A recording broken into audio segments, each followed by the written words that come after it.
began this project wanting to create a sculpture inspired by the artist Alberto Giacometti. He's one of the greatest artists of the 20th century. And I ended up focusing more on the social issues that we're experiencing in our country and around the world right now. I think like a lot of people, I am feeling angry and upset and sad and confused about all of the things that we're going through right now. I have a lot of friends and family who were involved in the protests, and even though I wanted to physically participate, I wasn't able to. And that is one of the great things about art.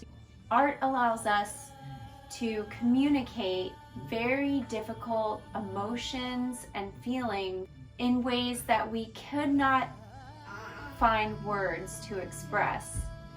It also helps us to express ourselves in a constructive, creative, and oftentimes a positive way.